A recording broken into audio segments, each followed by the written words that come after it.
As my queen commands. My home. You must understand that to understand the rest. Bear Island is beautiful, but remote. Imagine old gnarled oaks and tall pines, flowering thorn bushes, grey stones bearded with moss, little creeks running icy down steep hillsides.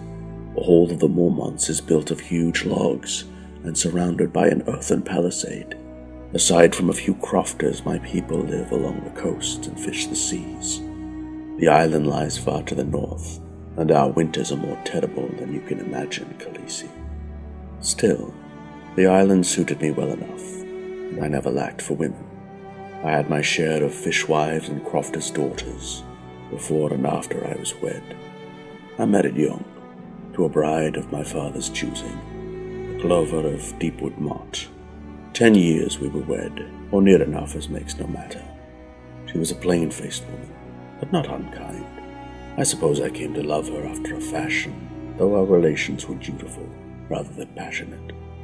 3 times she miscarried while trying to give me an heir. The last time she never recovered. She died. By then my father had taken the black, so I was Lord of Bear Island in my own right. I had no lack of marriage offers, but before I could reach a decision, Lord Balon Greyjoy rose in rebellion against the usurper, and Ned Stark called his banners to help his friend Robert. The final battle was on Pike, when Robert's stone throwers opened a breach in King Balon's wall. A priest from Myr was the first man through, but I was not far behind. For that I won my knighthood. To celebrate his victory, Robert ordained that a tourney should be held outside Lannisport. It was there I saw Lynesse, a maid half my age. She had come up from Old Town with her father to see her brothers joust. I could not take my eyes off her.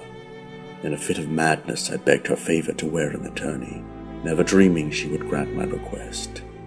Yet she did. I fight as well as any man, Khaleesi, but I have never been a tourney knight. Yet with Lynesse's favor knotted around my arm, I was a different man. I won joust after joust. Lord Jason Mallister fell before me, and Bronze Jon Royce, Sir Ryman Frey, his brother Sir Hostine, Lord Went, Strongbor, even Sir Boris Blount of the Kingsguard. I unhorsed them all. In the last match I broke 9 lances against Jaime Lannister with no result, and King Robert gave me the champion's laurel. I crowned Lynesse Queen of Love and Beauty, and that very night went to her father and asked her for her hand. I was drunk, as much on glory as on wine.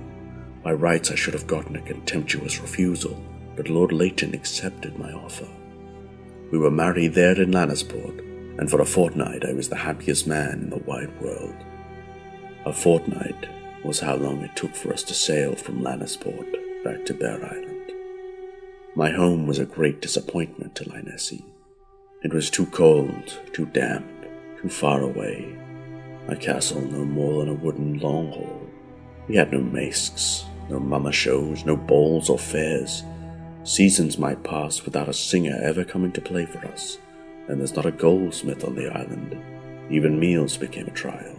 My cook knew little beyond his roasts and stews, and Lynesse soon lost her taste for fish and venison. I lived for her smiles. So I sent all the way to Old Town for a new cook, and brought a harbour from Lannisport. Goldsmiths, jewelers, dressmakers, whatever she wanted I found for her, but it was never enough. Bear Island is rich in bears and trees, and poor in aught else. I built a fine ship for her and sailed to Lannisport and Old Town for festivals and fairs, and once even to Braavos, where I borrowed heavily from the moneylenders. It was as a tourney champion that I won her hand and heart, so I entered other tourneys for her sake, but the magic was gone. I never distinguished myself again, and each defeat meant the loss of another charger and another suit of jousting armor, which must needs be ransomed or replaced. The cost could not be borne. Finally, I insisted we return home, but there matters soon grew even worse than before. I could no longer pay the cook and the harper, and Lynesse grew wild when I spoke of pawning her jewels. The rest, I did things it shames me to speak of. For gold, Sir Lynesse might keep her jewels. her harper, her cook. In the end, it cost me all.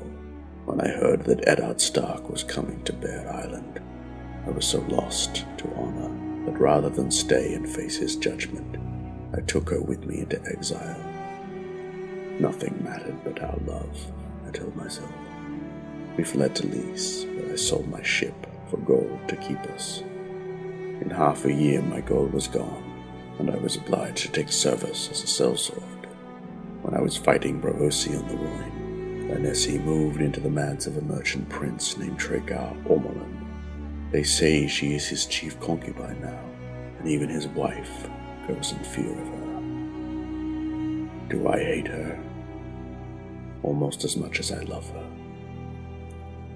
Pray, excuse me, my queen. I find I am very tired.